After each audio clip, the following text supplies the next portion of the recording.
Dude.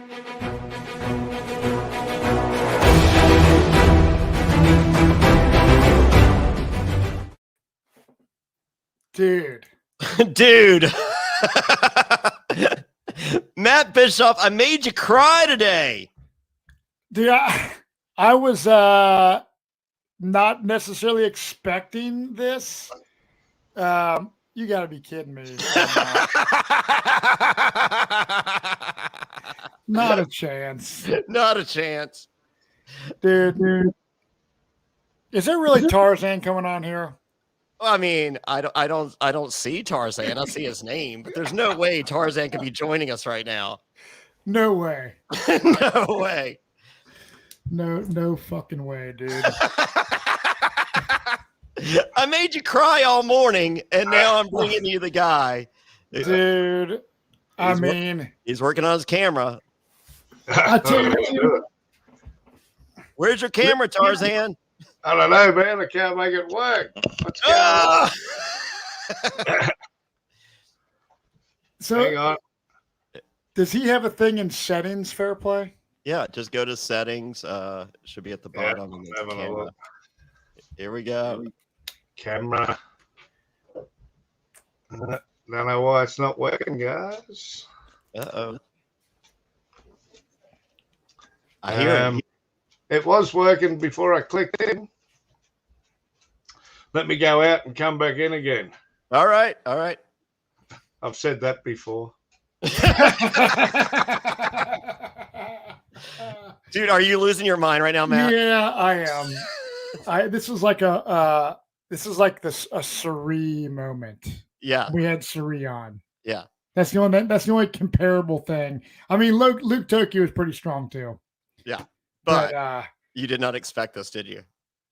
I hadn't, dude. No, it's a Christmas. It's a Christmas miracle, dude. I was not expecting this at all. The episode today in general, because I didn't know who won. I've never seen this at all. You have seen this play out. I had not. I had not gotten spoiled at all. Yeah. So you're watching one of the greatest seasons in the history of Survivor ever with the appropriate winner. Yes. Yeah. I mean, I was just so unbelievably pumped. I mean, what an excellent season, and one of my favorite Survivors ever. The Golden God wins the freaking game, dude. We got so much to talk about on these episodes, and the thing is, man, is all the people, even Brooke in this Final Four, it's like there are scenarios to where I was a little bit concerned about the Golden God. It's like, Moana could have and should have gotten rid of the Golden God. She should have gone. She should have gone. Split the vote. And then Brooke would have won that final immunity. Yep. She should have. And then Moana has a good chance against Brooke. I don't know, because Brooke has that jury is a lot of like Brooke hasn't played the best game according to the Golden God. Really did nothing since the merge. However, that's her friends on the jury. Right. I know. I do know too, though, that if Moana is in the end, I believe that she gets Tarzan's vote. She gets Golden God's vote. If Golden God can convince others to give, I'd have to look at the jury and really think. But I think Moana's downfall of not. Yeah. Who invited Rupert? Yeah, that's right. Yeah. Tarzan, oh my God, dude. You're like one of my favorite Survivors of all time. Cheers. How good. I've got at least one fan then, I guess, eh? I freaking love you, dude. I mean, your first season, I fell in love with you instantly. And then the second season, All-Stars, at first I was like, man, where's Tarzan? Like, they're not showing a lot of Tarzan. I was like, damn it. And then all of a sudden around the when Lee's mom got sick, it's like the Tarzan show. Beautiful narration. I have just a big heart, and I know you do too. So I see a lot of myself in you. I mean, you're obviously a lot fucking older than I am. I mean, you're about 100. We like the wiser, I'd say. Wiser. Oh, yeah. So is your hair still long, Tarzan? Yeah, it's out the back here somewhere. Oh, I just had a shower. This is like looking at myself, Johnny. I know. In the future. Yeah, in 20 years. Yeah. Oh well, maybe 5. But as long as Matt keeps doing this podcast, I age him daily. So it is 7 a.m. Australian time, Matt. So peek behind the curtain, everybody. So I hit up Matt. I'm just like, hey, like, when do you want to do the finale podcast? He goes, oh, I mean, whenever. I'll just hit you. I'm just like, yeah, I'd really like to lock in a time, and that is very unlike me. Because and Matt, of course, does not get the clue, and he's just like, I mean, if you really need to lock in a time, I guess I could. And I'm just like, yeah, I really need to. Yeah, dude. So I don't know if you're from. I mean, how familiar are you, Tarzan, with Jonny Fairplay and American Survivor? Like, are you a big Survivor fan in general? To be honest, not really. But we started out watching the show years ago. It was all American, right? Because we never had an Aussie version. And some of those first ones with what was his name? Jeff Hatch, was it? Richard Hatch. Richard. Yeah. Classic stuff. I mean, when you look back at that, that's the beginnings, isn't it? I remember sitting on the couch, as a younger man, probably about your age, and thinking to myself, wouldn't that be a good show to go on? And then who would have thought when I got to like 52 that that's when you get the call. Well, for me, it was like, so I guess the difference with me, which Matt probably adds some value to what you're sort of saying about me as a person. The first show I went on it because I wanted to discover a deeper self. So I figured these fuckers will give me the opportunity to do it, and they'll literally pay me to do it, and it'll get documented so I can look back on it in time. Yeah, right. And it was fun. So for me, it was like a Buddha's journey of enlightenment. Only it was on Survivor. Wow. So now that you've played Tarzan, are you a fan? Like, are you watching all the newer seasons of Survivor? I do watch it from time to time. Like I've watched, I think the Aussie ones in particular. Yeah. I've watched, I think I've probably watched them all. Some I watched bits and pieces, I might have, because of whatever reason, I mean, I guess if I'm on it, I'm definitely watching it. So, but I'm a fan of it in the sense of like, I see it as a great family of people that, love this kind of crazy.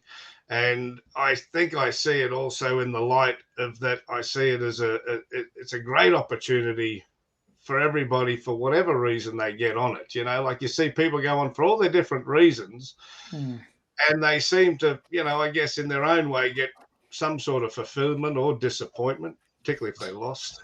Yeah. So were you expecting to play a second time after your first time out there? Obviously you were on not a whole lot. It was like four episodes. Like the crazy.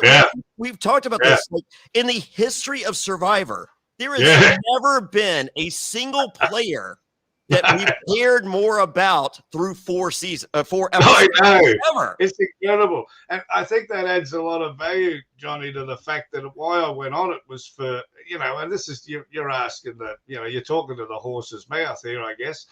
So the reality of the whole purpose of me doing it was the difference. And I think there's a scene. Do you remember the cookie and the firewood scene in that first season? Yeah. I mean, the choices. Yeah. The moral dilemma. The moral dilemma in that particular scene, because I've been on this different journey of seeking my deeper self, and because Survivor gives you would know, you've been there, man. Like you could soul search if you wanted to, or you could just play the game. And I think when you're playing the game, you're soul searching as well, aren't you? Yep. Yeah. You really play it like, I mean, hey, it's a ton of fun. You can be as dishonest as you like and get a pat on the back, right? Well, you can try and do it honestly and get a kick in the ass. Mhm. I'm really quick to give that kick in case you're wondering, Tarzan. I just noticed. I'm looking at your fucking shirt. You got a golden god shirt on. I got your merge buff. Yeah, I know. I was actually going to wear that one, and I couldn't remember what part of the show it was in.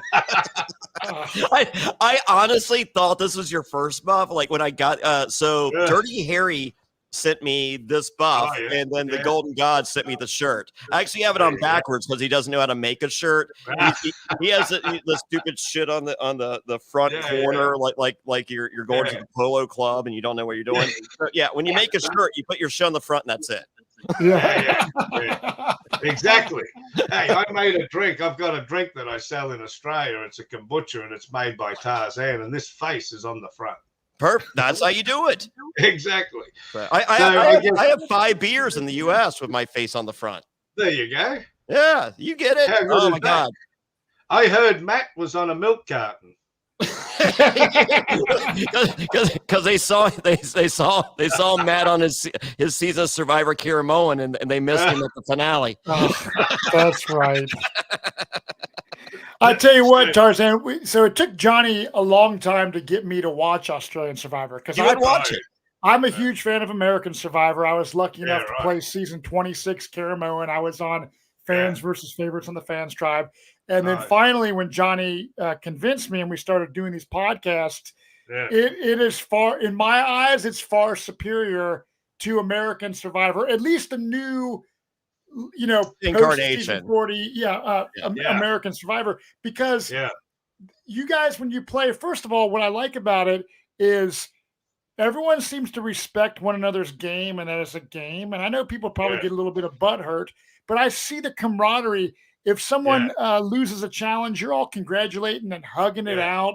And it just seems like a better vibe. I don't know if it's because Americans are dumbasses. No, Australian people are. No, we're shitty people, Matt. We're very shitty people. I don't know what it is. I mean, can you explain kind of the vibe of, you're competing against one another for $500,000. Yeah. Is there pretty good vibes overall, even after the show with the cast members? Yeah, I would say so. I think in general, there's always a couple there that are going to take it to heart. Mm-hmm. You're going to find that. That's just typical, I guess. And I would say one of the things I noticed, like nobody really's given a shit about the money. They're more interested in the game.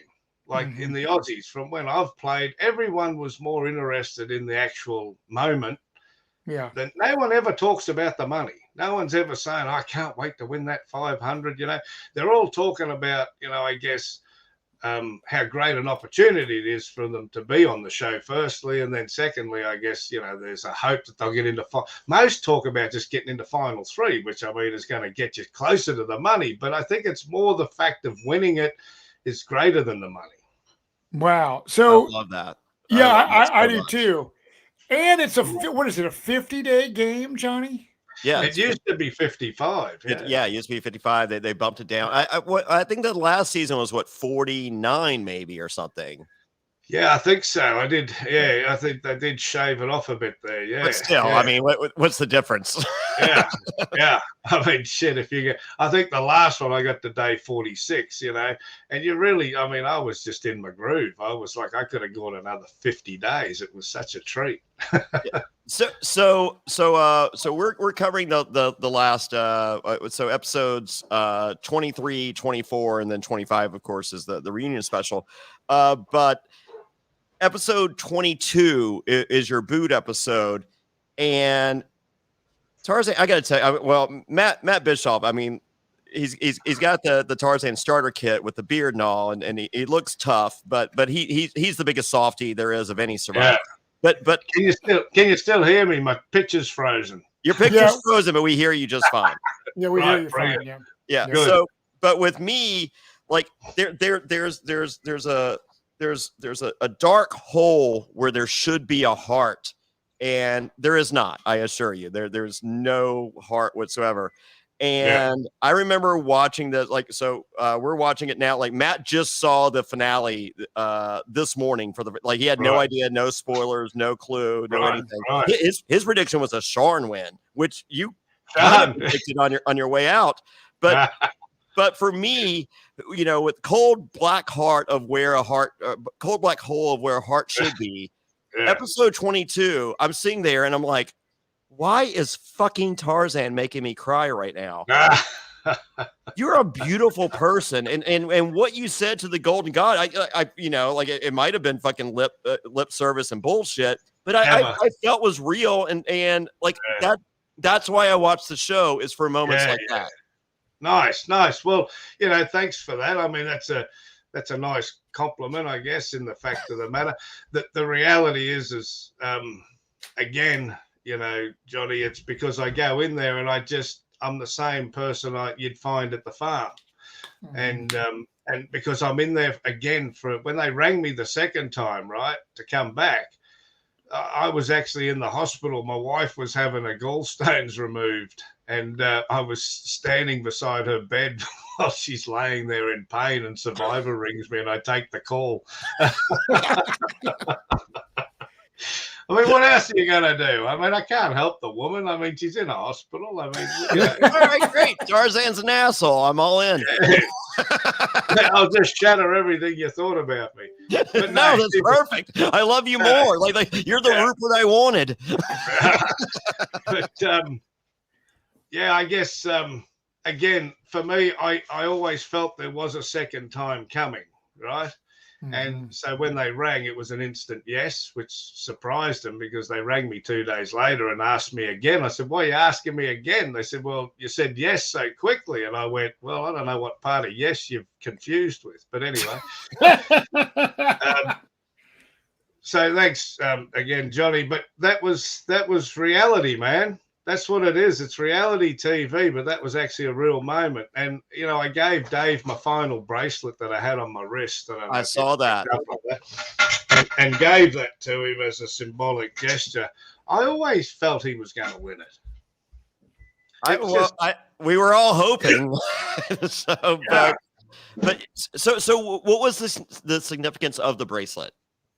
Okay, so those bracelets go back in time. Actually, used to get them from a woman in America, used to send them to me, and I used to give them to people, and I used to encourage them to seek the true value of themselves by taking a bracelet and adding value to it. So like, you've got a buff on, Johnny, it means something to you. You've got a shirt on that means something to you. I guess you may have some jewelry that means something to you. No, jewelry, shockingly. Yes. Sorry? I need to be. Yeah, so the point is, we attach value to things. And so what I was giving these bracelets to people was to tell them that the true value lays within them, not the bracelet, right? So the bracelet is a symbol of the value you give it. Well, you asked the question, that's the truth. So when I gave it to Dave, it was just a symbolic gesture of, number one, I knew he was going to win it from the first day I was in the camp, and I was happy to back him up. And it was the last bracelet I was going to, obviously.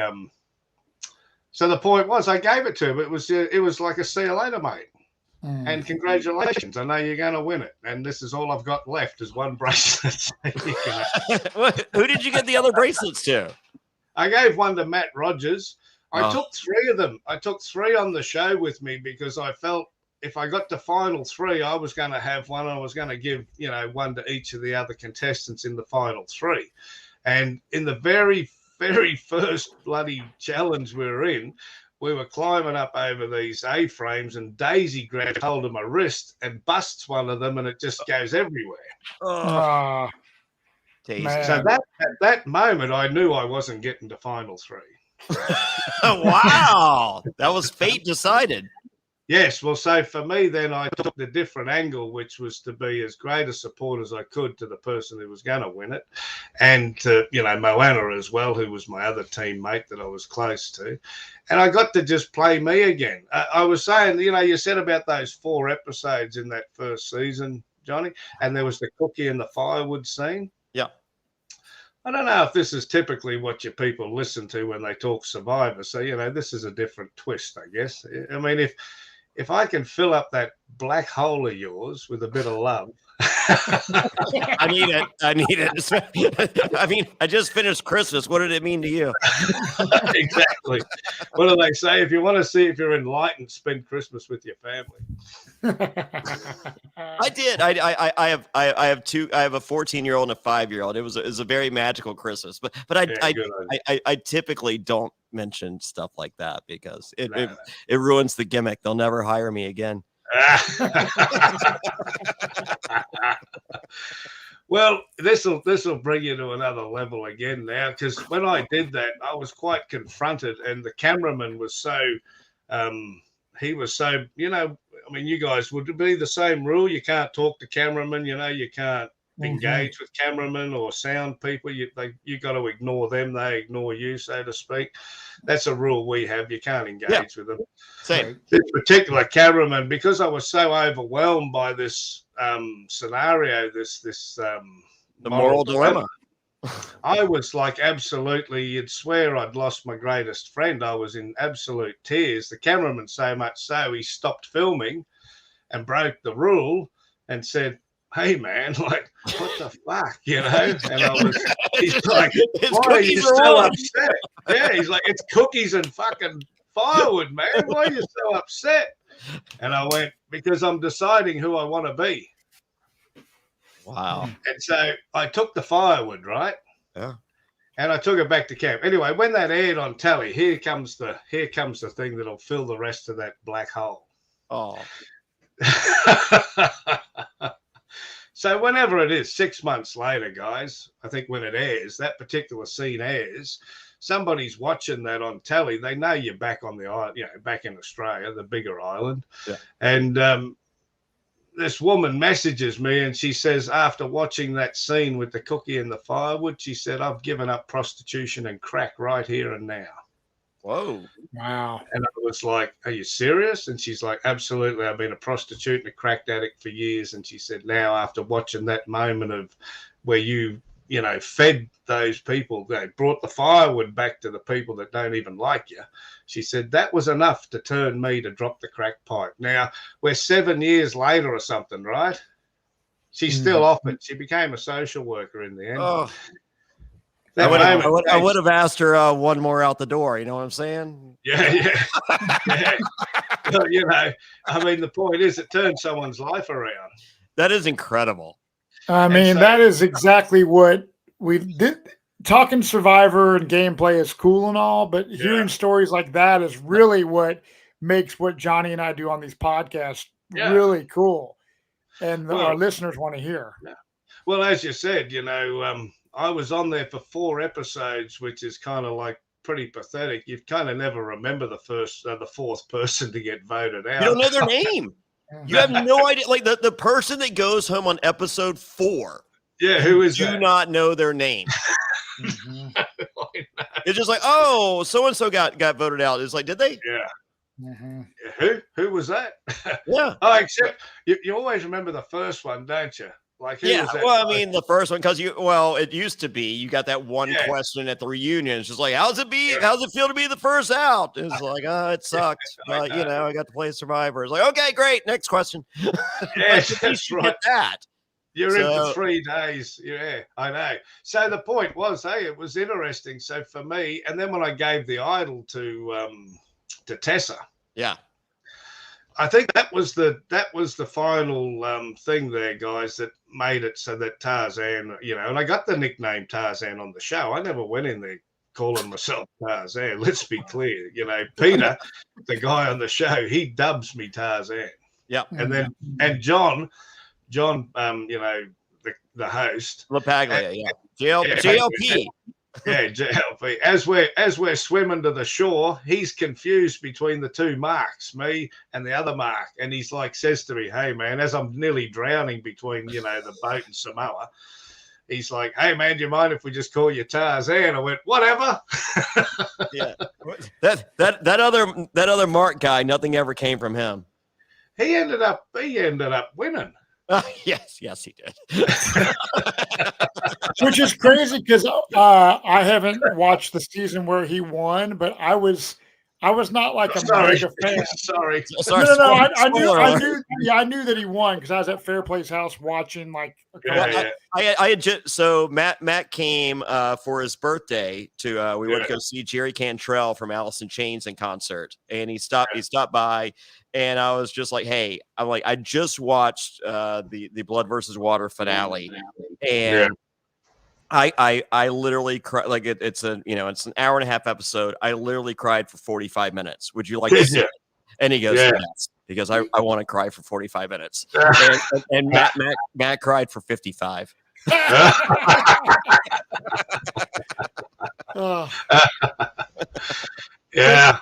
It's a hell of a show. What's that? It's a hell of a show. Like it is. You could do it every year. Yeah. All right, so let's talk about the last 3 episodes because you have a peripheral view. Like you're just voted out the previous episode, but you have a peripheral view going into these last 3. So day 47, the Golden God is always down to do something. So he's talking with Brooke, and Brooke's just like, maybe you want to work out something, and there's got to be some people you don't want to sit across, and the Golden God goes, I'm not afraid to sit with anyone. I'm just like, that's the fucking answer, Golden God. I wasn't afraid to sit with anyone. Like, look, you might have a better story, but I will spin it against you in any way fucking possible. I promise. Yeah, exactly. Mate, have you met David? Have you met him yet? Like in person? We've chatted online. We've not met in person. I mean, it's called Australian Survivor, but apparently this guy, David, spends most of his time in New York. So I just need to go back up to New York and give him a call, and I can see him no problem. Yeah. Mate, he's the real deal. Like, he's a good guy. I love it. He's a prick. Perfect. Hi, Jonny Fairplay. Nice to meet you. Very comfortable. He's a good guy, but I said to him there, we went swimming there one day, towards the end, and there was no cameras, there was no one around. We'd swum out about 100 meters or something, so it was just me and him, and we just had a chat, and I'd said to him from the go-get, I could see he was going to win it. It was just he'd made enough changes from the previous season he'd done, and I remember standing on the beach with him. It was a common thing, guys. Everybody seemed to be playing like they were playing in every other season, and I guess I was the same. I was still playing me, but these people wanted to win. And I remember saying to a few of them, I said, fuck me. I said, you got to take a page out of Einstein's book, guys. You do the same thing again, you're going to get the same result, eh? So shake it up. You need to change. Like, if you're an evil prick, try and be a bit of a good prick. I don't know, whatever it is you got to do. And Dave he really embodied that. You could tell he really spun it on, and mate, he had it on. And you never know when Dave's laying it on. He's that good. You wouldn't know. Yeah. I mean, there's rumor and innuendo that he had some pregame alliances going in, and that may or may not have been the case. And let's just say, for argument's sake, it was the case. Yeah. He didn't have a pregame alliance with you and Mo and Matt Rogers. Not a chance. He'd only just finished his last season, flew back to the States for 6 weeks, and was back on the island. Yeah. That's crazy. So, I don't know who he could align with, and let me tell you that the people he took to the end game, which Sean was Sean was always going to be his. I don't know what word to use for Sean. She's a lovely lady, but she was his ticket. Yeah. No one was going to vote for Sean, and I don't mean any disrespect to her, but Sean didn't play any more of a game than I probably did. I will read this quote from the Golden God. We the Golden God and I have been chatting going into today, and he was going to possibly jump on. I was like, look, Matt loves you. Obviously, he isn't spoiled on the season and purposely doesn't follow any of the Australian Survivor players on Instagram, and he's pretty sure that Sean wins. And so the Golden God says, so he doesn't know shit about Survivor then. Sorry, I missed some of that. The bloody cat attacked me. The Golden God said Matt obviously doesn't know shit about Survivor if he thought Sean was going to win. Well, I'll tell you why I thought Sean would win. I thought if they were smart, they would have gotten the Golden God out of the game. Yeah, you're right. So, like, I just didn't think. I think the Golden God is so fucking awesome. And every time you watch Survivor, at least me, it's like the person that I want to win so bad, like the last American Survivor, like this Jesse guy. I wanted him to win so bad. So he doesn't. And this guy Gabler wins, which who did nothing. Yeah. So, like, I was like, I believed that if Sharn went to the end, she had a good chance of winning. I just didn't think. But up against the Golden God, I had no doubt that the Golden God is winning the game. I think I said this to somebody, and it's always hard. You want to be careful what you say, but the reality is, if you lose, right? Yeah. Yeah. I can't, you're not a loser. You just lost a game. That's all. Yeah. So here's the thing. I still reckon that David, in the history of Australian Survivor, is the only winner to have ever won it. The rest of them are default winners. Wow. That's telling it like it is. This is Tarzan, the honest man that we all love. Basically, what you are saying is he played the best game, the most deserving game, social game, physical game, strategic game, all in one. And anyone else, it was like the majority of it might have been a little, luck involved. Bitter jury, luck. I think what you find is the lesser of two evils. Well, like you were just saying, Matt, typically like they get up to final four, right? Mm-hmm. And like Luke Tokey's a good example. Gets up to final four and they knock him out the park. He's the best player. Jonny Fairplay. Yeah. Tarzan, have you seen the Dead Grandma Lie? Are you familiar with that on US Survivor? What is that? Oh, I lied about my grandma dying. Oh no! Did you? Sorry, I can't say I saw the show. Right? So. Okay, I'll send you a link. I'm your version of Dirty Harry. Right. So you lied about your grandma dying. Yeah, and everyone lost the challenge on purpose so I could find out, what happened. And then of course, my buddy is just like, we're lying, and we tell the viewers no one knows. And then every episode after that, I go, look, I know I've screwed you over, but I swear on my grandma. And they're like, yeah, I believe you. So everyone at home watching, like, don't believe him. He's lying. Oh, jeez. Yeah, that's pretty deep, man. What did your grandma have to say when you got home? Her license plate says Dead G-Ma. I got the license plate. She loved it. She's the most famous grandma ever. Well, we have a saying, this is a compliment to yourself because, you're quite the player, and now also to your grandmother, because we have a saying that the fruit doesn't fall far from the tree. Oh, yeah. Not at all. Not at all. So clearly, she's taught you well. She very much so.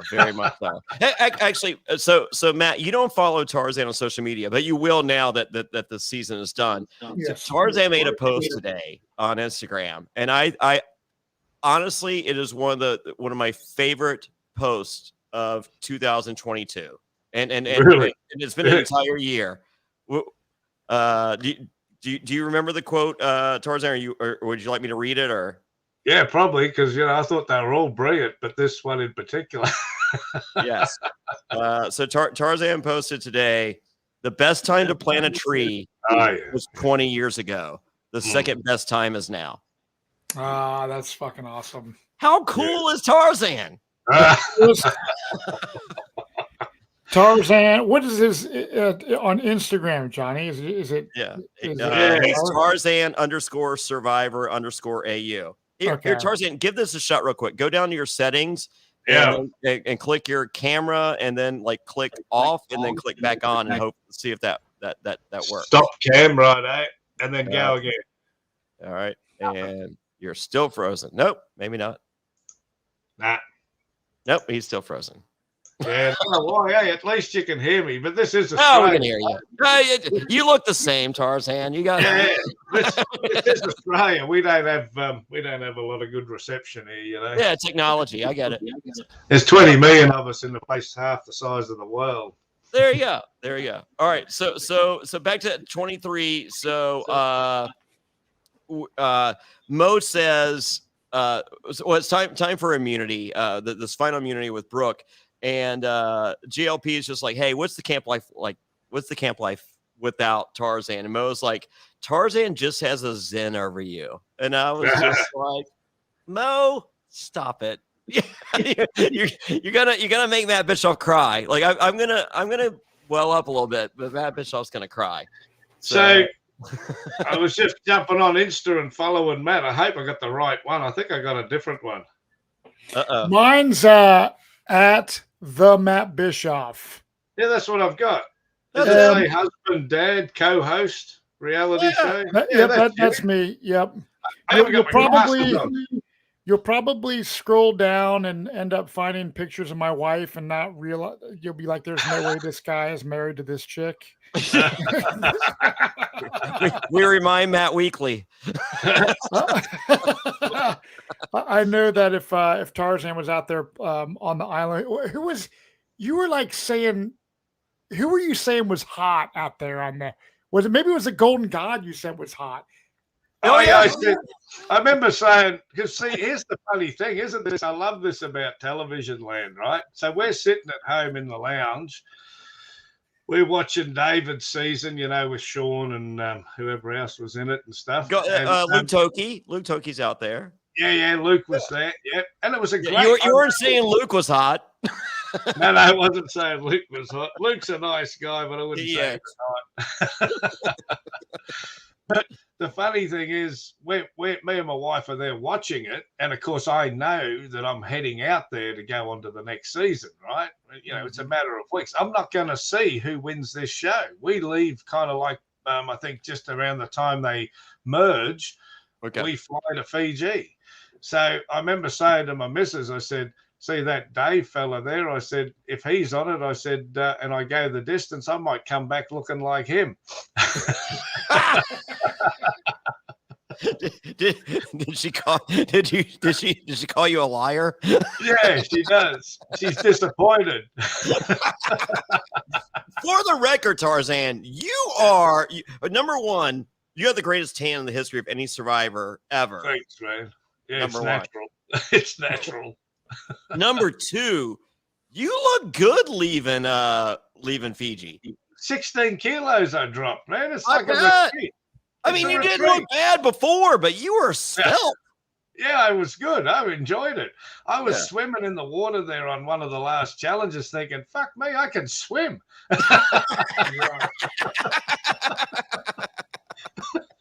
I was like, this is like a health retreat. How much do we pay? Trust me, they take that out in taxes. I don't know why somebody hasn't turned this show into a health, kind of, incentive. You could take all your worst mates with you, and all your fat mates, and then by the end of it, you could still be mates and all lost a heap of weight.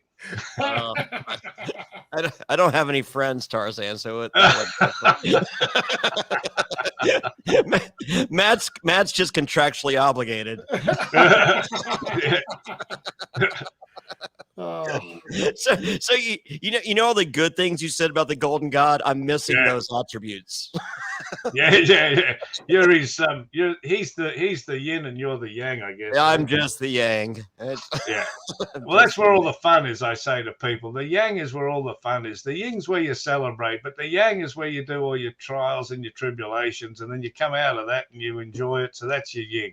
Oh, sweet. All right. Well, but when you're crying, you're celebrating your yin part. You're allowing your yang to take a break.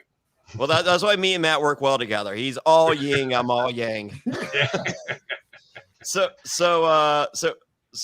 getting back to Brooke's final challenge, they look at the challenge. Brooke and the Golden God, they're smiling big, and then you have JLP who works these things in so magnificently.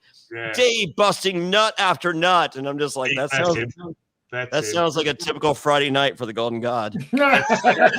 Typical JLP, you know, when you're trying to climb up some sort of muddy piece of wood, he'll be there like, yep, and look at him, he's trying to climb that pole. Yep, yeah.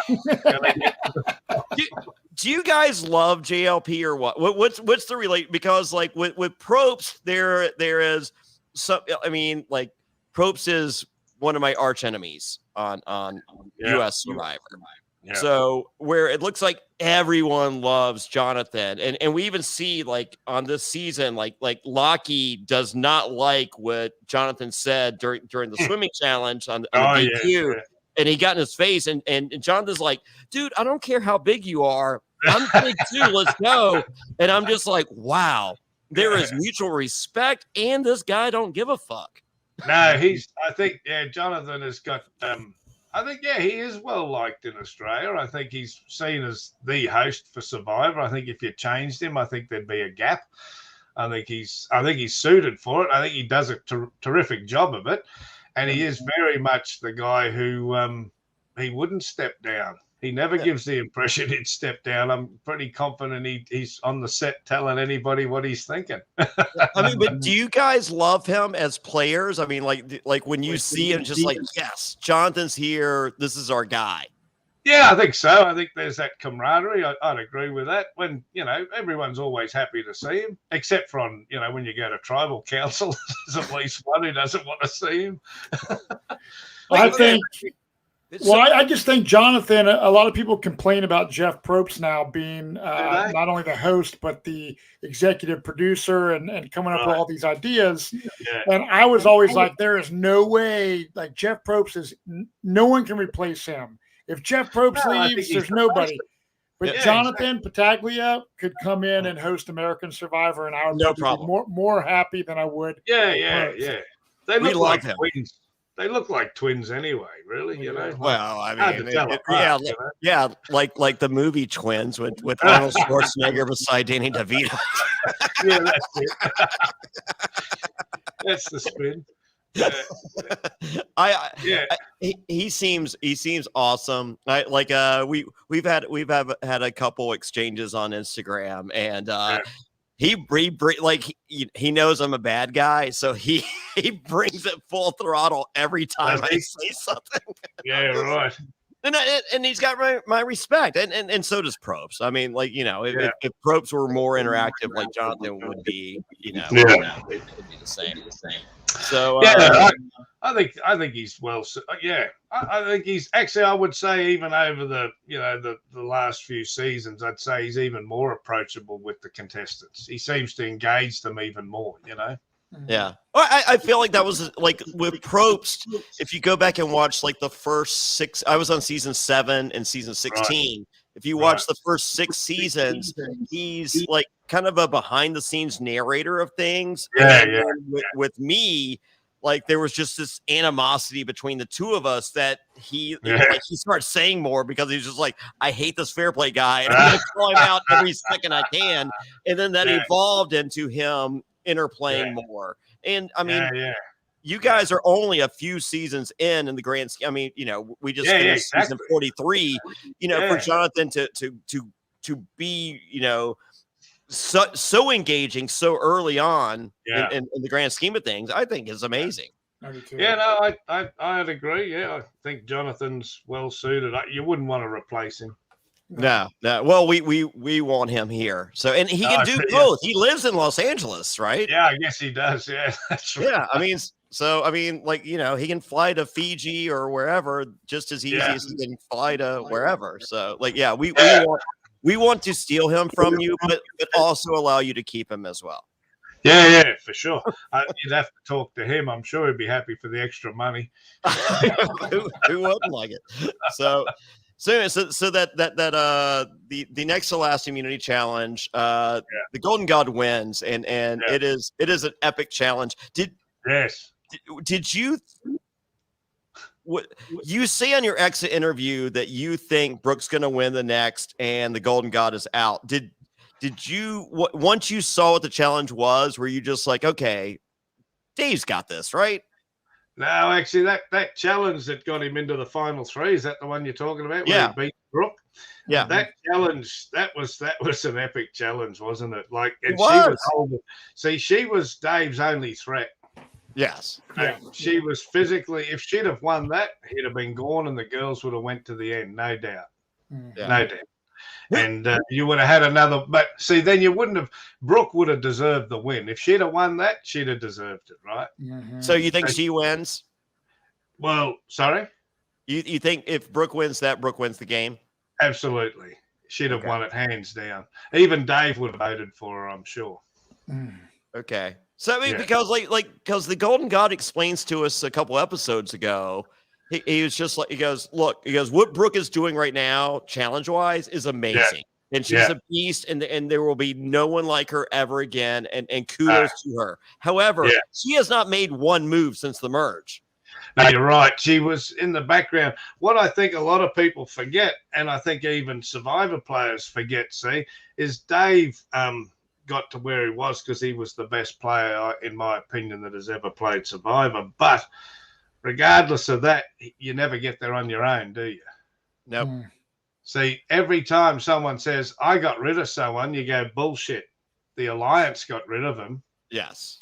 He's, sometimes you would, I mean, is this a fair comment? So, like, you put someone out the front, like a president, like Biden, and he's out the front. There's all those people behind him that are backing him. Otherwise, he wouldn't be out the front, right? Yeah. So some of those, and it's a strategy that you want to keep someone like Dave out the front till the end, like Luke Toki, and axe him at 4. Yeah. Yes. That's the key. Yeah. So Brooke only had to win one challenge, and it was that one. Yeah. I mean, because if Brooke does win that one, and let's say somehow the Golden Gods, if Brooke wins and somehow the Golden God skates by and is in that final challenge, I think Brooke wins that final challenge too. If I would say if it was Dave and Brooke in the final 2, it would have been close. Well, but that final immunity challenge, though, I think Brooke wins that final immunity challenge. Oh yeah, the last one in the final 3. Yeah, I think she wins that, and if she beats if somehow the Golden God skates through, and they have that, and Brooke wins that final immunity challenge, you got to give it to her. Oh yeah, absolutely. The only thing is that everybody sitting on the bench loved Brooke as well. Yeah, that's what we were saying before you jumped on. It's just like that's Brooke. Like other than you and Zach, that jury is Brooke's friends. Yeah, absolutely. And like Brooke was my friend as well. It's just that we're in different alliances. Like if it got down to say if it was Brooke and say Sean at the end, right? Even though I was in an alliance with Sean, I'd have voted for Brooke. Wow. So Sean has no did everyone know that? Literally, Sharn has no chance of winning. We pretty much, I think when Dave, when you get that final vote, she gets one vote, and that's from Moana. Because Moana's pissed with Dave. So that's a grudge vote. That's a grudge vote. Yeah. So does if it's a final 2 between Golden God and Moana, does Moana get more votes than one? No. Oh yeah, she definitely get more votes than one. Well, let's put it this way: if Moana and Dave had got to the end, because my original alliance was with Moana, I'd have voted for Mo. I wouldn't have betrayed my original commitment to her. So I'd have voted for her, and it would have been somewhat reluctant because Dave is the better player. Wow. But you're just an honest man to what you originally believed. Yeah, it's like I said to somebody. I think actually it was I said it to my wife in the car. When you're going to tribal to jury villa, they ring home. So I'm talking to my wife and I'm letting her know what's happened. And so. I can't remember what I was going to tell you. That's a bit age creeping. What about you would have voted for off the cracker. Lost it. Next. All right. You can't take plant medicine all the time, and no. Have a good memory. Hey, Matt, do you know what plant medicine means? Yes. Okay, just making sure. Like, Matt looks cool. I'm a lot cooler than Matt when it comes to, Yeah. One of us has a real job, one of us doesn't. I'm the Yeah, right. Well, I think I know how Matt feels. All right, so we're so Brooks out. We're down to the finale, and the final immunity is stand on pedestals, hold a ring, and an idol. Yeah. And all right, so in the U.S. we have the loved ones challenge, which is usually around day 30, and there's 9 days left. So this is an episode that's 4 episodes till the finale that's used as a rating straw, and that's what it is, because the finale can stand alone on its own. Yeah. You guys take a very different approach, and holy moly, to tug at the heartstrings anymore is impossible. To be there for a final immunity challenge, which is grueling and exhausting, and do everything to you physically, mentally, and spiritually possible. To have the people that you love and love you more than anyone else right there watching, because that's the motivation you need to win. Exactly. B, that's the worst people in the world you can lose in front of. I guess it depends on who they are, right? I have no shame in losing in front of people that love me. Yeah, but still, it is for a lot of people. Like I can speak for myself, and I can speak, and I feel like I can speak for a lot of other people. Yeah, that want the winning of being the sole survivor as a major thing in their life. To have their loved ones there would be emotionally enriching and crippling at the same time. So, it's funny you mentioned that, because I've never really told this to anybody in Survivor Land ever. Ooh. So it's funny you should mention that. So, I hold Dave in the utmost highest regard, and I think he is, as I've said, the greatest player that ever played on all levels, because, even on this level, he's prepared to do whatever he has to do to make sure that he wins, right? So that is an ultimate Survivor player. A bit like you saying your grandma died. You were pulling out no stops, right? Yeah.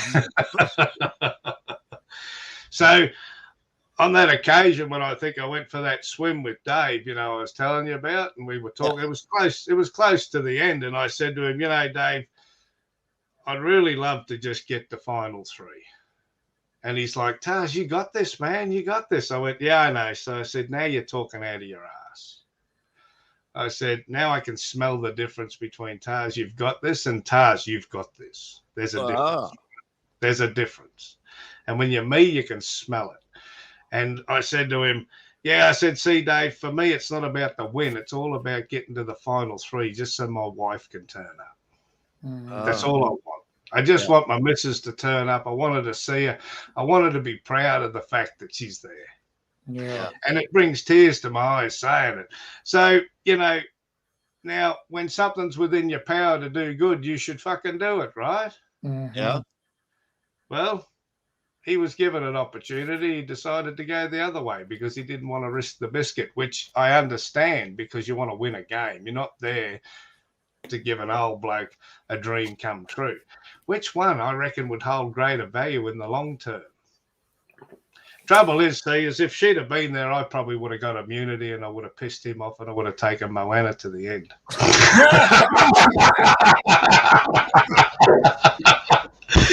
So he did the right thing.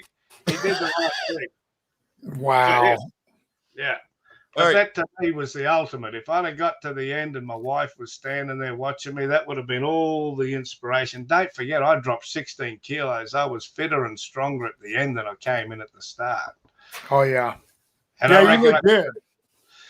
And, mate, when you look at most challenges, not the Skype, like most of those challenges that we were doing, I wasn't the first to bail ever. I was typically, it got down to me, Dave, and Brooke a lot of the time. Mm-hmm. And I knew I couldn't go the distance. Like, quite often I'd bail because I was just fucked. But But you know, a lot of the greater athletic people were bailing before I did. So you know, I kind of think that in that final challenge, I could have had a chance, but I still believe what happened. It was meant to happen. Dave was meant to win it hands down. I was losing my mind today. I watched that this morning, and I texted Fairplay a picture of me. Like, oh, hold on, I like have it. Don't worry, don't worry. You don't worry, Matt. I have the picture. So yeah. Well, I see. Like I said, I haven't seen this episode. Yeah, that is Matt crying like a bitch. Oh yeah. I just was like, I was like getting ready to just like, I had to put my hand in front of my face, like I'm like losing it. Sean's entire family comes out, and then he writes "fuck me, haha," and I write Vinny. Yeah, I know. When Vinny comes out from Moana and then God's family, I mean, it was so freaking awesome. Like I love Vinny so much, and I told Matt at the beginning, like I didn't want to spoil it, but I was just like, Vinny is something incredible. And I love it. And he was just like, oh, okay, you know, and I didn't oversell it because I didn't want to ruin anything. And I think that very moment, Matt was just like, fuck, this guy tried to warn me that Vinny is the fucking greatest. Mate, she's great. And you know what's even better is that, you know, Moana's got such a backstory, right? Oh. Like, she comes from like a family of 15. Yes. Extreme poverty, you know. She's the whole deal, you know, of rising up from that and becoming a star in her own right with football. And she's sponsored by Nike. Nate, how many people do you know, Tarzan, sponsored by Nike? I know Michael Jordan and LeBron James. What about you? Yeah. No one. Moana. Yes. I think Moana's a good egg. She did struggle with axing me, you know. She did really, after the game, man. She was like ringing me. She was like saying, "Sorry, Taz." I said, "Man, get over it." I said, "Fuck me. It is what it is." Like everything that played out is exactly what was meant to happen. Yeah. I agree. Yeah. Did Dave call to apologize? Never. He's too busy hanging out in New York waiting for that U.S. Survivor call. I mean, you know, you got to keep the phone lines open, Tarzan. The funniest thing is, if we want to go back to Dave, the first week on that island, it's just a funny, like, you know, I guess you've already recognized I'm a little bit different to most players, I guess, but Dave, the first week we're on the island and we're in the shithole, you know, with Lockie and AK and all that. As I think AK described it as the graveyard from the Lion King. But it's funny, like I think we're about 7 days in. Again, another background story hasn't been told. So I'm actually sitting there for my first, you know, interview, whatever you call it. Mm-hmm. And confessional. Yeah, so the cameraman, he's a new guy. I've never seen him before, right? He's a new guy. So he's never met me before, so he doesn't really know, you know, what Tarzan's like. So anyway, we're sitting there. He asked me this question. This will blow you. It's like, this is nuts. Even for me, this was nuts. And he asked me, he says, "What do you think of Dave?" Now, instantly, I did a mat. My head was in my hand. I absolutely was grieving and bawling my eyes out. You can imagine this producer. He's sitting there thinking, "What is this guy? Has he touched you up or something? What's going on here, man?" And this goes on for like 2 minutes of solid, like, you know, grief-stricken crying. And I'm sitting there thinking, what the fuck is happening to me? And anyway, when I stop and compose myself, he says, "What was that about?" I went, "I don't know." I just looked at him and went, "I don't know." He's like, "What do you mean you don't know? You've just been crying your fucking eyes out, man." I went, "So?" He's like, "I just asked you, what do you think of Dave? And you bawled."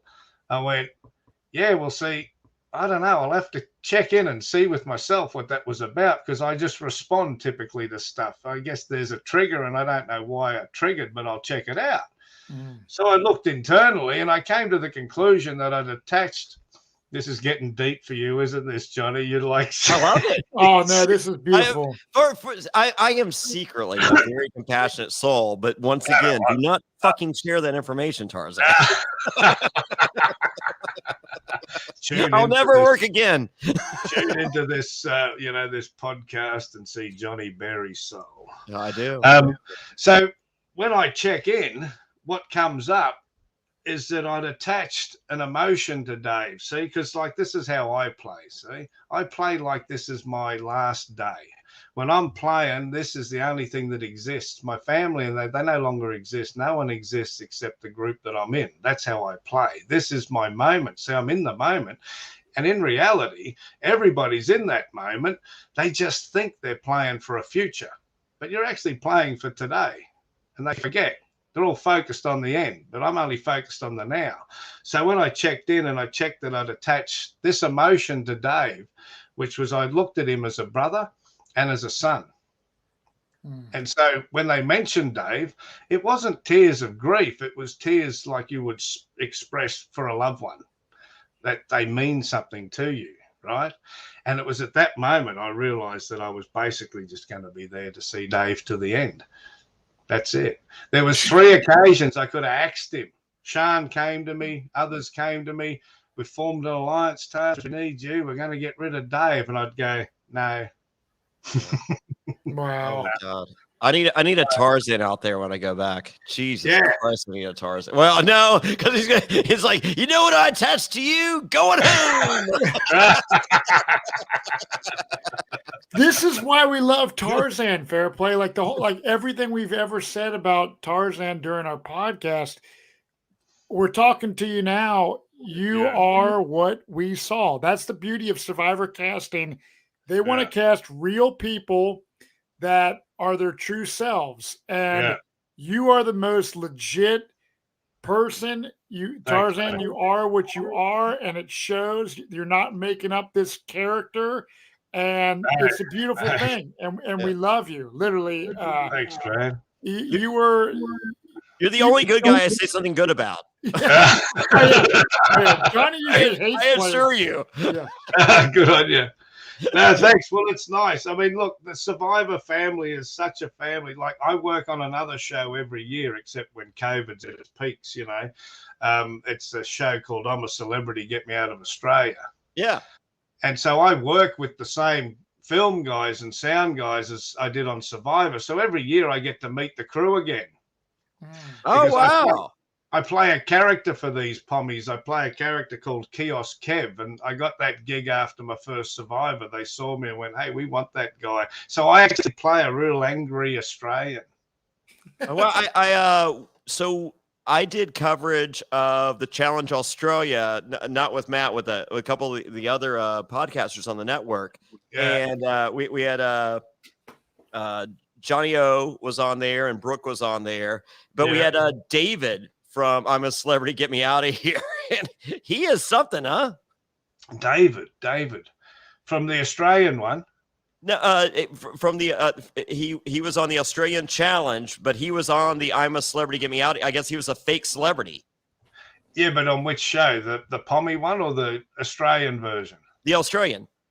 Yeah, I never watch it. You're just on it.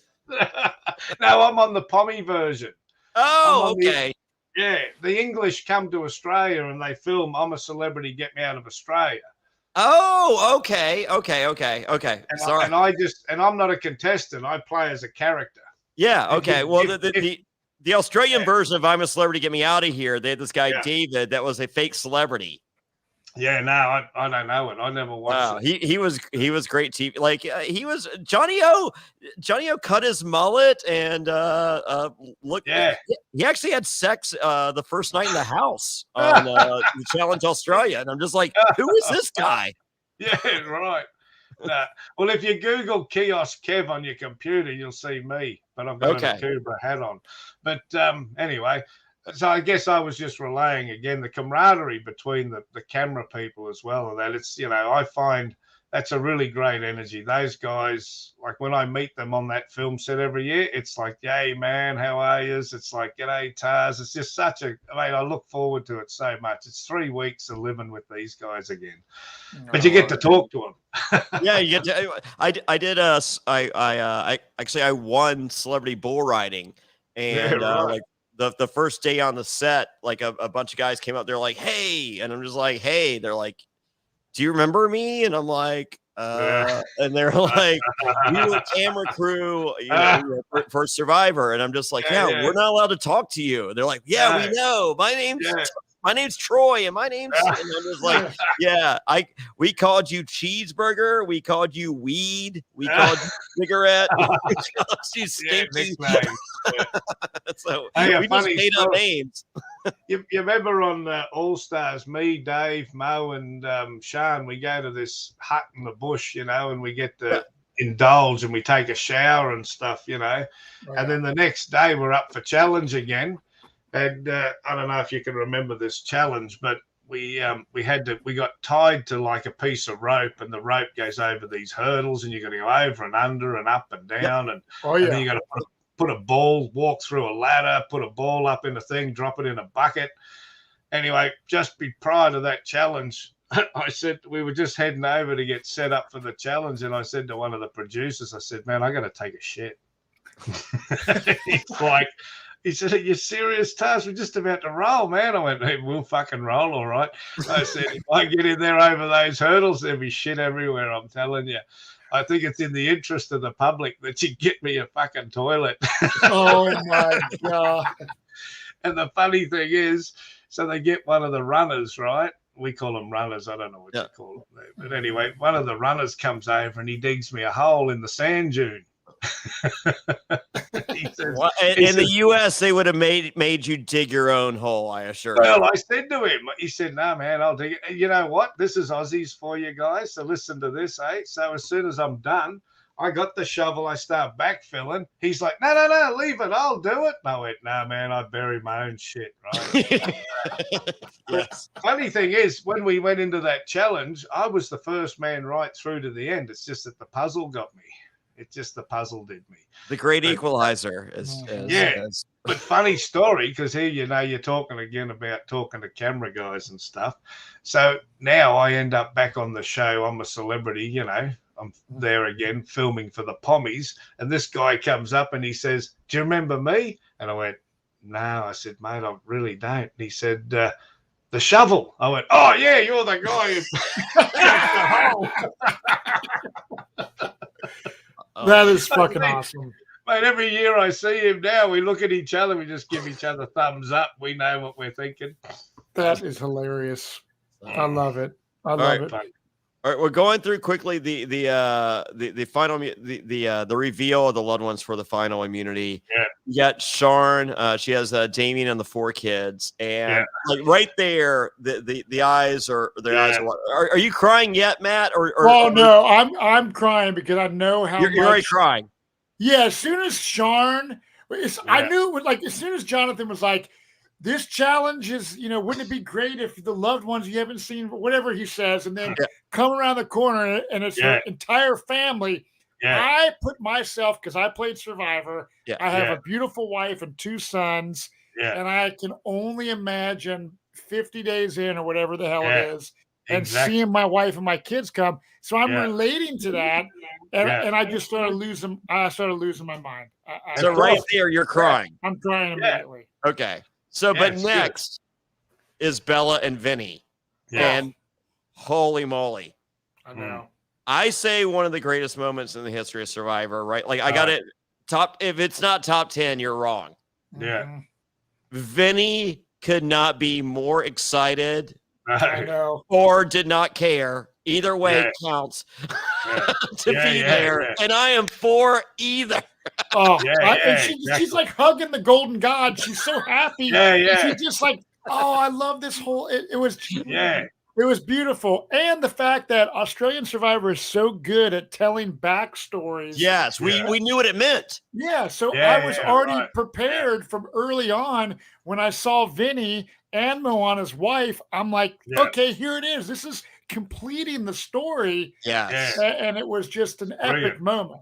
That's That's why I'm the just like, key. I'm like, oh my God. But no, We had an epic producer as well, you know, for all these shows, like, you know, Amelia. She was the, you know, the head producer for these series that we were all in, right? And I think she just knows her stuff. She's epic. Like she doesn't muck around. She nearly booted Lockie off bloody All Stars twice.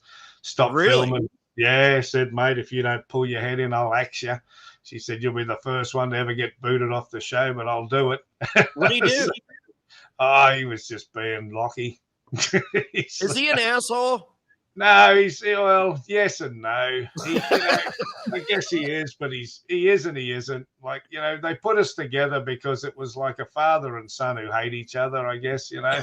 But it was like when we got to the end of All Stars, Lockie was turning a corner. He was falling in love. You know, he never felt love before, and he was expressing to me that he was falling in love. He actually shed a tear. Oh, it was Brooke? Yeah, for Brooke at the time, right? Oh, and then, how'd that work out? Well, it didn't. He went to The Bachelor. I know. So just as well. I think she's very happy with another guy, and he's extremely happy with the one he's got. So life finds a way. Yeah, I think it's really good to have seen how it's unfolded. I mean, we put him on a show in Australia called SAS, and they absolutely hated him. Like, you know, he was picking on the little guy and stuff, but he was still just being Lockie. I kind of thought he was being his true self, but he was he's very passionate.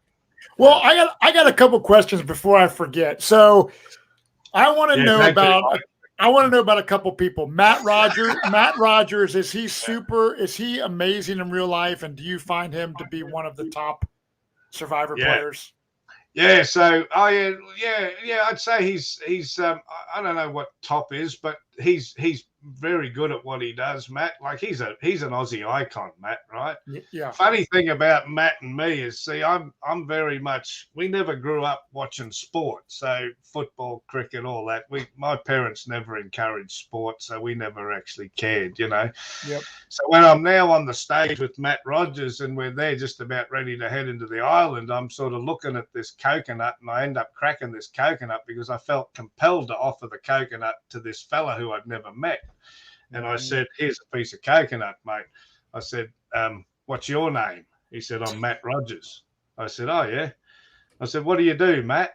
He said, I'm Matt Rogers. I went, yeah. I said, and I'm Mark Earl, and they call me Tarzan. I'm a lime farmer. But I said, what do you do, man? He says, I play fucking rugby, mate. I'm an Australian fucking rugby player. I said, well, see, that's why I don't know who you are, because I never follow sport. Yeah. And I said, hey, look, I'll show you my ignorance, because in Australia, you know, I got offered to go on a free trip because I sold a heap of product for somebody, and they said, you're a good guy. Let's send you to the Bledisloe Cup. Have you ever heard of it? No. It's like your version of the Super Bowl. Yeah, exactly, right. But I thought it was a horse race. When they asked me to go, they said, you want to go to the Bledisloe Cup? I said, what is it, a horse race? Yeah. So I expressed that to Matt. Here's the funny story. I said to Matt, Matt, see how dumb I am? Yeah. And he's like, what year was that? I said, I think it was 2012 or 13. He said, I played in that game. I said, well, we've met before then. So you went? You took the tickets? No, they lost. But you went? Sorry? You went to the game? I went to the game and he was in it, but I didn't know who Matt Rogers was. And I'm just a spectator, but it was in New Zealand and I was hoping we'd lose because I was surrounded by Maoris, man, the locals. I'm thinking if we win, they're going to kill us. So we lost. Thankfully, we lost. And but anyway, I became good friends with Matt because we didn't talk about footy. See, we talked about other stuff. No, that's good actually. I feel that since you weren't like starstruck by his rugby playing, you were just like a normal guy. Okay, for sure. Terrific fella. Terrific. The Zen hand. Yes. Henry. Yes. So Johnny and I have seen him on a couple seasons. I've met obviously. the Zen. Yeah.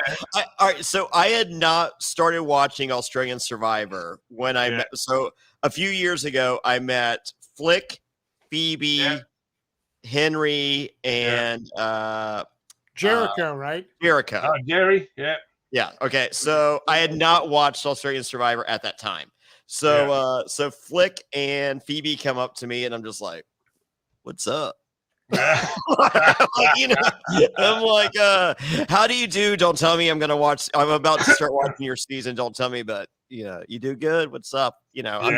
I'm Survivor royalty in the US, but I can see that. Yeah, and they're both very nice and very complimentary and very nice. And I'm like, okay, cool. Yeah. And so Henry comes up and he's just like, hey, you know me, I'm the Zen Hen. And I'm like, okay, I do not know you. And when I hear Zen Hen, which is a lie, and I don't know that, I'm just like, yeah, this seems like someone I would not be friends with. And so I treat him as such. I feel so bad because I'm just like, oh my God, this guy's nothing but evil. I would love him.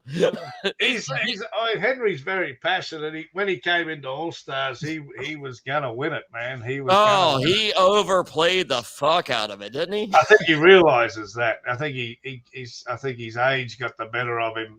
Being young and ambitious, he just went in gung ho. Yeah, I have no desire to see him again, but I love the moments that he created and the time that he created. But did you remember?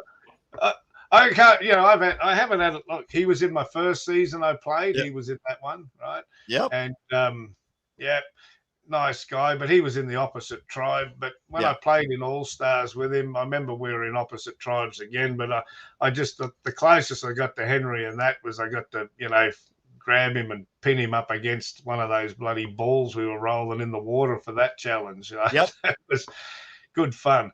But nice guy. I think he's a school teacher in real life, I think. So, but he's not a yoga instructor? No, that was his I don't know why.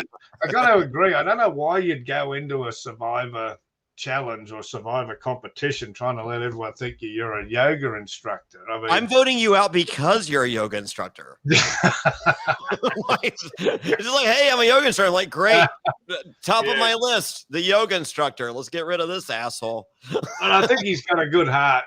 I think he does. He's very nice. And then I met Jericho. Once again, had no idea how he did, who he was, and he was like, hey, and I literally patted him on the top of the head.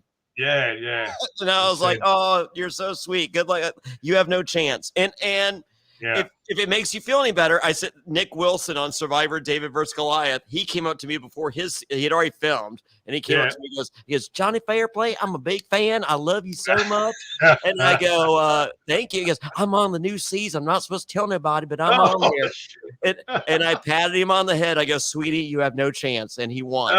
So if you're ever on Survivor and you want to win, come up to me. I will pat you on the head like a fucking asshole. No, we'll call it the Jonny Fairplay blessing. Yes. That's right. Oh, I am such a dick. I apologize to all of you. I do not mean it. I am not trying to the kid Jesse from this past season of Survivor. Who did one of the greatest moves in the last 5 seasons. He double fucked the guy with the idol and all that. He was at he went to a wrestling event right after he finished filming WWE thing, and he saw me. He was across the way at the arena, and he saw me. And so before the end of the show, he raced across with his kid to say hey to me. And I'm leaving, and he sees that I'm leaving. And he yells, he goes, "Hey, Jonny Fairplay!" And I'm like, "Yep." And I give him the deuces, and I keep walking. So, but to make good on that, so today is Tuesday, December 27th in the U.S. It's Wednesday in Australia. Tomorrow at the Greensboro, North Carolina Coliseum, I am taking Jesse and his kid to go see WWE wrestling. My treat tomorrow night. There you go. That's so fun. You're filling up that black hole again, man. Stop it, Tarzan. You fucking tell people that you're gonna fucking ruin it. All right. You're on the jury, obviously, Tarzan. The final three. Golden God decides to take Sharn with him. What is the jury villa like? Have you guys made up your mind, kind of? Yeah, I guess. Yeah. Who's the winner? Yeah, like, did you guys deliberate? Were there open discussions, or was there someone? Well, when you're in there, you're not allowed to talk about who you think's going to win, right? You're not allowed to coerce anyone else into saying, "Hey, you should vote for whoever." Really? Yeah, we're not allowed to. They're watching that. Well, I guess they're monitoring it from a distance per se, but the reality is that they don't want this collusion of saying, which I mean, at the end of the day, in all honesty, I mean, it's got to be the toughest game on the planet. And then besides that, you don't actually get to win, do you? Like, as one of our contestants has said, you get awarded the prize. You don't win it. You get awarded the prize. Sure. And so it's not only the toughest game, you got the toughest bloody jury. Like, even if you thought you were the best player, and you may have been, if they just hate you, they're going to vote for the other person in spite. Yeah. Right. So I guess they try to avoid that kind of stuff happening. But we all I think that the general consensus a day or two before we hit, the final vote is that everyone's pretty much, you can just smell that everyone was thinking Dave was the greatest player. Mm-hmm. Well, from me watching, I mean, I thought Sharn did a good job explaining her moves, but there was a moment when she got caught. Someone specifically asked her a question. She was stumbling over her words. And I was like, ooh, this is not looking good for Sharn. And then the Golden God just had everyone on the jury smiling. Oh, it's that social game. The key is smiling. Like they were in love with it. Yeah. Anyone that goes into a final jury that wants to make it serious, you're a fucking idiot. Yeah. And that's what Sharn was like. Everyone was dead serious. Like, he's a lawyer. Yeah, exactly. So, and she's lawyering wrong. The key to a final jury is look. I asked Jonathan, can I trade places with any of you? Because I felt that there were 4 of you that I felt deserved to be here more than me. And Jonathan said no. So Jonathan's the asshole here. Just want to get that out of there, out of the way. But, whoever wants to have a dance contest, let's go right now. I feel like that's the only fair way to do this. Yeah. That's how you win a fucking jury right there. Yeah, Dave had him in the palm of his hands. There was a question Sharn posed to me, and I don't know if this is the occasion, but I remember talking to the guy who absolutely runs the show on the flight back. He shouted me morning tea at the Fiji airport. He's pulled me up and introduced himself. Well, I guess he's if there's the senior producer, he's paying that person's wage. Oh, wow! So he was the top dog, and he said, firstly, I need his contact info, Tarzan.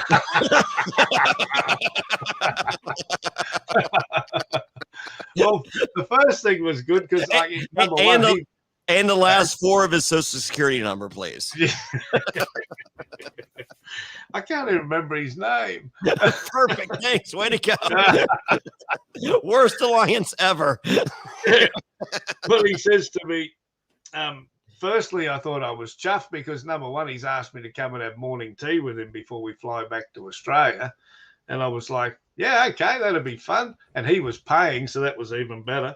Mm-hmm. And firstly, he said, did we ever tell you about your first audition, Tarzan? And I said, no. He said, mate, when we saw you blow up that stack of firewood with your bow and arrow, we said, put him on the island. He's in.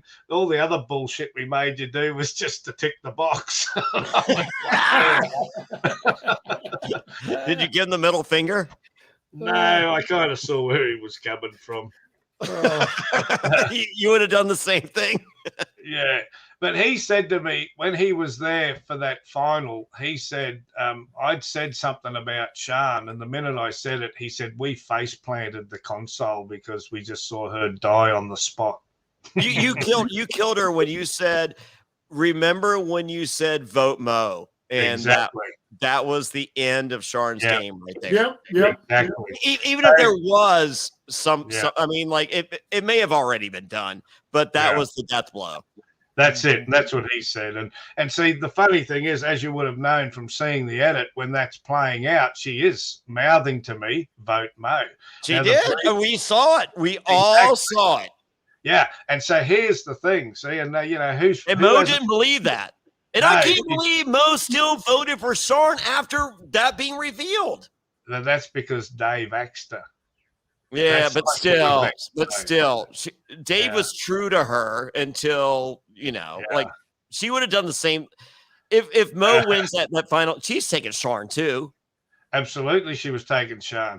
There you go. For the same reason. Yeah. She knew she'd win against Sian. Yeah. She didn't want to take me. I mean, she would have won against me as well. I would have pulled a few votes, but not many. But not in that game. That game was like, it was all stars. They're looking for the best of the best. Right. If I would have won, I would have been a default winner. If me and Sian had gone to the end, they'd have voted for me just because, what the hell, Tars made it this far. I mean, I would give you my vote. Once again, I love the bad guys. I think Sian's a bad guy. I'm a huge Sian fan. She is. She's just not good at it. She's just not good at it. But you're a lovable good guy, and it pains me to say it. Yeah, I know, but it's easy. Hey, listen, if I ever get asked back again, I guess I'll let the cat out of the bag. But if I ever get asked back again, I've decided I'll go back in for fun. See, the other 2 times was just for sort of personal stuff, right? Yeah. But if I ever get asked to come, it doesn't matter what even the topic is. If they ask me back, I'm coming back in, and as soon as I hit merge, I'm going to kick every ass possible. Like, I'll turn on the other alter ego of Tarzan. Oh, wow. You're going to turn evil? Well, I didn't start out this nice. All right. All right. Hopefully I see you out. So for the record, they just finished filming. No spoilers. We don't know anything. No.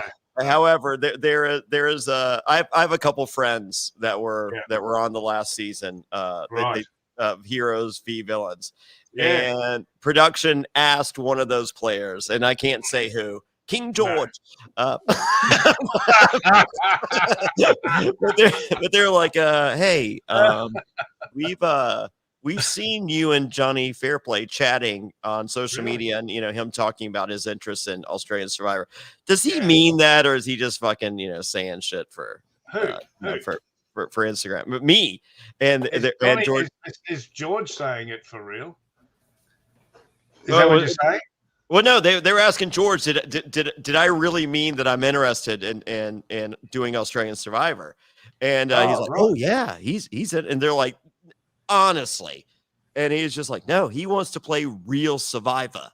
And I'm just like, he wants to play real Survivor. Well, man, we brought that Russ over, didn't we? Oh well, we won't. We don't acknowledge him here. He's canceled here. I don't know if you know. Well, that. I mean, over here they crucified him as the first man. Yeah, but Sandra represented. Sandra represented well, and he went home with an idol. Because he's a fucking moron. So I mean, if they asked him over, why wouldn't they ask you? Well, because I would like to think I have a fucking chance. No, that's my point. That's my point. Like, right. I think it's good. I think it's great when they bring in international Survivor players. I don't know why they don't mix them up a bit more. Yeah, I agree. I think that's what they were looking at, and so they're even to have Australia versus America. Like, that's what we're hoping. We're not smart enough to do it here, but we think you guys are there, and we're ready. So same. Like hell. Hey, if they end up putting you guys on, tell them you want to play alongside Tarzan. I do. I do. Well, so we're trying to figure out doppelgangers. Okay, I'll get you to the end. Well, if you're trying to figure out who to match up with someone, I mean, so with me, like I always thought my doppelganger was Dirty Harry because he lied about the kid, and I lied about the grandma. However, I'm 5'8", 150 pounds. He's 220, 6'2". I'm like, so that ain't my guy. Yeah. King George is my guy. Right. Okay. Yeah. Tarzan, your guy is right beside you on the screen. Matt, yeah. You both got beards. It's that simple. Yeah, exactly. Yeah, exactly. Tarzan, my beard used to be down close to the floor. I just he just cut it. Was it 2020? I cut it. I had a big dreadlock that was down to my ankles, basically. Wow. And, I've got something that hangs down to my ankle, but it's not my beard. Oh, see, Matt was making up for something. I don't know. Hey, I don't know if that's true. That's just what his wife has told me in personal conversations. But I literally, Tarzan, like, you're one of my favorite players ever, and so is Golden God. So watching him win today, followed by you coming on the podcast, has been a Christmas miracle for me. Yeah, brilliant. Well, really Johnny awesome. put it all together. He's always surprising me with crazy shit. Is he? Yeah, I try to do good stuff every now and then. But once again, don't tell fucking people I do this. Please, dear God. Yeah. I'd like to see you play alongside Dave. I think that'd be interesting. I'd see you kind of more like the Luke Toki kind of, He can be a bit a lot of this past week on Twitter, a lot of people have been making the Luke Toki, Jonny Fairplay comparisons. Yeah. You need an international. They got to have an international Survivor competition. I'm so for it. It just makes so much sense. I can't even see why people that are in the powers of celebrityism aren't actually saying, "Let's make this happen." Well, and we're down, we know what you guys are paying the U.S. people, so we're okay on our end. So that part works. The time is a thing. I mean, you could bump it down to 39. We won't be upset. That's real Survivor. Oh yeah, you don't like the extended time. I think they are making it. Well, I think as you said, it's like 49 days now. Well, I don't care, but at the same time, like if I can get paid the same for 39 days as I can for 49 days, then I'd rather have 39 days. What about if they said, well, we'll put you in it, but you're going to have to play at your own expense, and then you'll win $1 million if you kick it off? No. No, I need. He's kind of admitting he doesn't think he'd win there, Matt. I think it's skewed. I think if we're playing Australia's version of Australia versus US, I think it is skewed for an Australian to win. Just like if you play fans versus favorites, it's skewed for a favorite to win over a fan. So what I think they really need to do is, if they want to bring it up a level, is you got to create some form of a difference so that it's not Australian, it's not American, it's actually Survivor Olympics. No, I'm fine with Australia. Just pay me to come out there, and then like. But I would like it. I would love U.S. versus Australia to make it as fair as possible. But for the record, I love you're looking for a turncoat. I'm your guy. So say it's 12 versus 12. It's not. Yeah. It's 13 versus 11. I'm with you. Just shut the fuck up and don't tell anybody. Yeah. I love it when you see like Dave. He's playing both sides of the fence, right? Oh, Dave making that early alliance with Matt Rogers is that is the pivotal moment of your season that I think is, and that puts him to you. Yeah. I mean, it got heated there a couple of times, in that camp. That camp and All-Stars, everybody wanted to, stay in the, to be in there. So in some ways we were kind of playing down everything because you didn't want to get axed real quick, right? So, but Matt and Dave making that alliance was special. And then Matt getting like an idol occasionally too. And then Matt was rubbing it in Lockie's face one day. And I love that. I love it. That nearly ended up in they had to stop they stopped production there at one stage, and they had to bring in the head producers and take the idol back off Lockie and give it back to that sort of thing, you know. It was getting a little bit like a schoolyard. It was nearly on. We were kind of circling around, ready for the punch up. Oh my! Who wins a fight between Matt Rogers and Lockie? That's a tough one, see, because Matt's he's a machine, but Lockie's big. Lockie's big, but I'd have to give Matt the smarts. I reckon Matt could possibly, he could. I made it be a tough one. I wouldn't know which way to put my money on that, to be honest. I'm going smarts and heart, and I'm going Matt Rogers. Lockie's just big, Lockie would probably just have to, anyway, it'd be a mess. I am all about a mess. Ask my girlfriend at 1 a.m.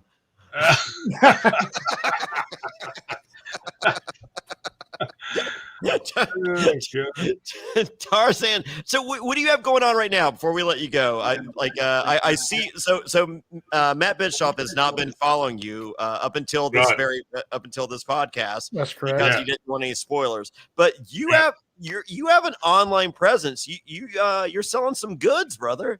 I do a drink. When COVID kicked in, we're lime farmers. We farm limes, and when COVID kicked in, they shut all the pubs and the clubs, which means nobody wants limes because they all go in drinks, right? So that kind of nearly finished us, in all honesty. We just come back from Survivor, and then we, 6 months later, or whatever it was, we roll into COVID. So we developed a drink on the farm here. It's a kombucha. You would have heard of kombucha before. We drink kombucha here. I do. Yeah, so we made this drink. We call it Manifest Kombucha. So it's just, playing on the name there, if anything's possible. And since then, it's a good story. It saved the farm. You can check it out on the internet if you want. It's www.manifestkombucha.com.au. I think there's a Manifest Kombucha in America, actually, but it's not the .au. So you got to put that in. You see all pictures of the farm, and you'll see pictures of the family. Mate, all my kids still live on my farm, and all my grandchildren live on our farm. So, I've got 7 grandkids. I've got 2 of my own kids, and then they've got their partners, and they all live on the farm. We're all here. My son works in the business with making the drink. So, in short, the drink saved the farm. That's awesome. Yeah, wow. kept us from going broke. So wow. I in Charlottesville, Virginia, I have a beer called Jonny Fairplay, and this past year it was a lemon sour. Yeah. Let me you tell me if it's possible that I could do a lime sour, and we could get limes from you to to Is that possible? Or did they make it ridiculously difficult? Anything's possible, but it depends, like the popularity of that drink and how's the volume. So it's like by the time we shipped in there, mate, they're cheaper coming out of Mexico. Wow. I'm going to make some calls because I would love to have Tarzan limes as a part of a lime sour. We could just squeeze them and send you the juice. Would that be easier? I don't know. It's a nice thing. We could maybe just put one in the post and send it to you. You can use it in a picture. But you put one in, it counts, right? You can put one in the vat counts. One in the vat counts. Yeah. What is that? The big vat that they make that they brew the beer in. Oh yeah. One lime from you, that counts. Yeah, I guess it's in there. There's a drink in Australia that they were using my lime juice in because they wanted to, and I guess there was a spin on it, but it's a salsa drink they made, and they were buying limes off me.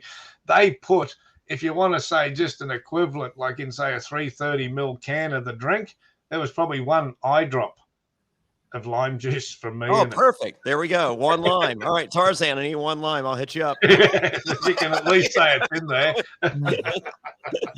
Put a little picture of you at the bottom. Don't worry. Yeah. And how's the beer selling? Is it going all right? Is it? So the Jonny Fairplay, it was last year. They were going to do a small batch, and they're just like, you know what? I think there's something to this.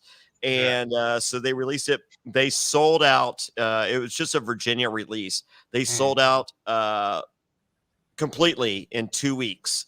Nice. So next year they are tripling the production. Well, there you go. So 2023 there'll be a triple production of whatever I do. Sweet. Well, to give you some hope, and particularly it being a sour beer, a friend of mine who's an Australian artist here in Australia called David Bromley, he's a hip cat, mate. If we could get him on Survivor, fuck me, he would make Dave look like an amateur. Whoa! Shots fired. I think actually you should have told that guy you had tea with. Yeah. Well, I think Dave messaged me the other day. He's doing some stuff, and actually he's doing stuff with this guy I just told you about. So something to do with motorbikes or something. Anyway, you'll have to stick around. But yeah, interesting cat.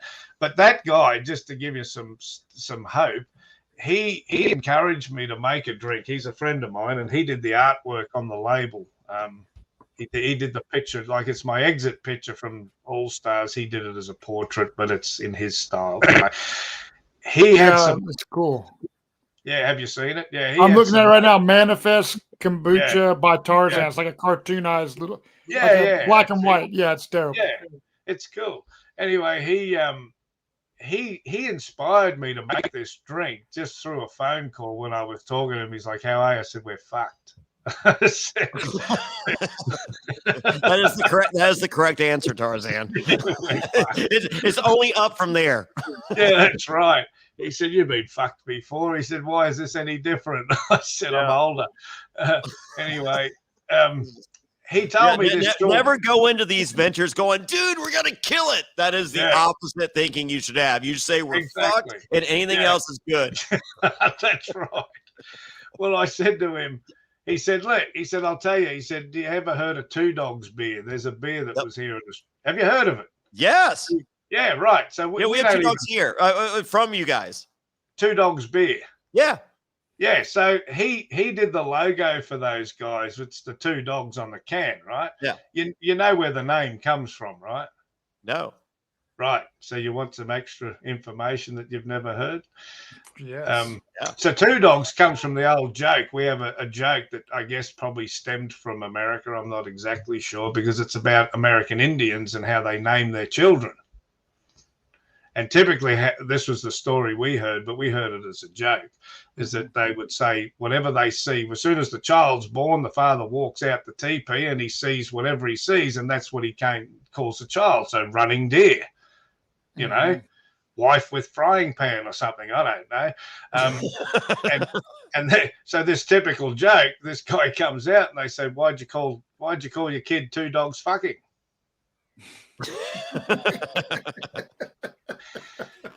And I guess you can work that out for yourself. So it's kind of taken from that joke, Two Dogs, right? So he did a picture abbreviated.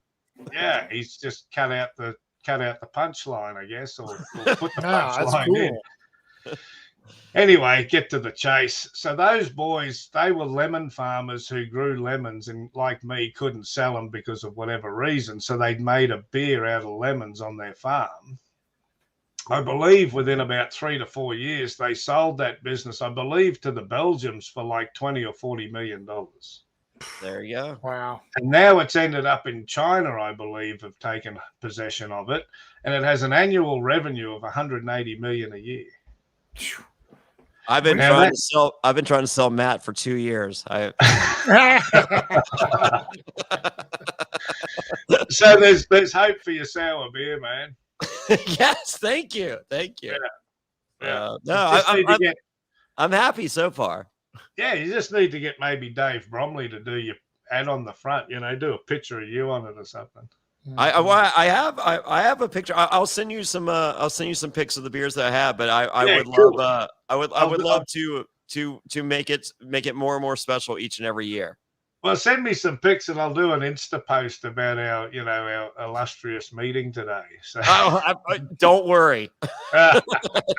Or if you do up something, just let me copy it from you and I'll repost it. That's even better. Yes. Yeah.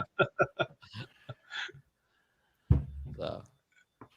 All right, I took a screenshot there that I'll say, but I'll grab the other. So, but no, I will share this. So this is supposed to be on the Patreon side of things, which is like the pay version.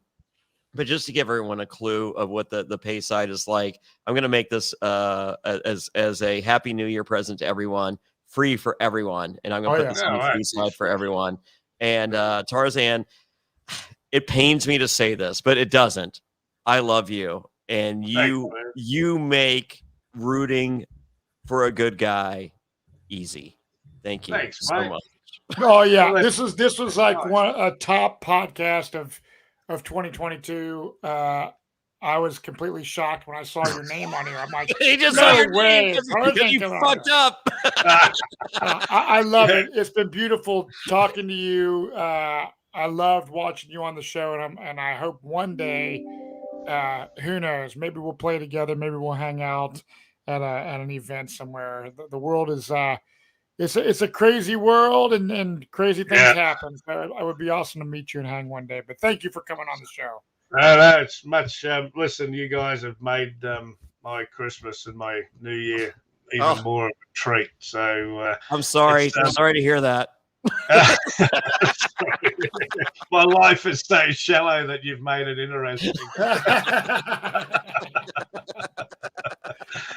But it is, and without trying to fill up that hole in your heart so much, it's actually quite an honor because I don't realize until people like yourselves actually tell me how I've made an impression. How would I know? So it's nice to be seen in that light, and it does certainly top up my good-natured heart. So thank you very much. I'll send you a clip of how evil I am, and then I don't think there's any video proof of Matt's appearance on Survivor Karamoan online. But if he can send you a DVD or something. Yeah, right. Well, if you let me know all your links and your bits and stuff, I'll forward people to your podcasts. I absolutely will. Will. That'll be fun. But really, it is an honor. I do feel very much very grateful for having been asked, guys, and it's nice to have met some American players. Thank you. Thank you so Tarzan, much. we love you. Matt, Happy New Year. Yep. And everyone out there, I'm going to end this with a little end scroll. Tarzan, hang out for 1 second after this, and we're going to end this. Everyone, become a patron. This is why you're a patron right here. And here's a sneak peek. So you're welcome. Yeah. And for more bonus content, go to realitypatron.com. That's right, become a patron now. Get additional coverage of all your favorite shows, the weekly Q&A, and you become a member of the secret, exclusive Facebook group. That's realitypatron.com.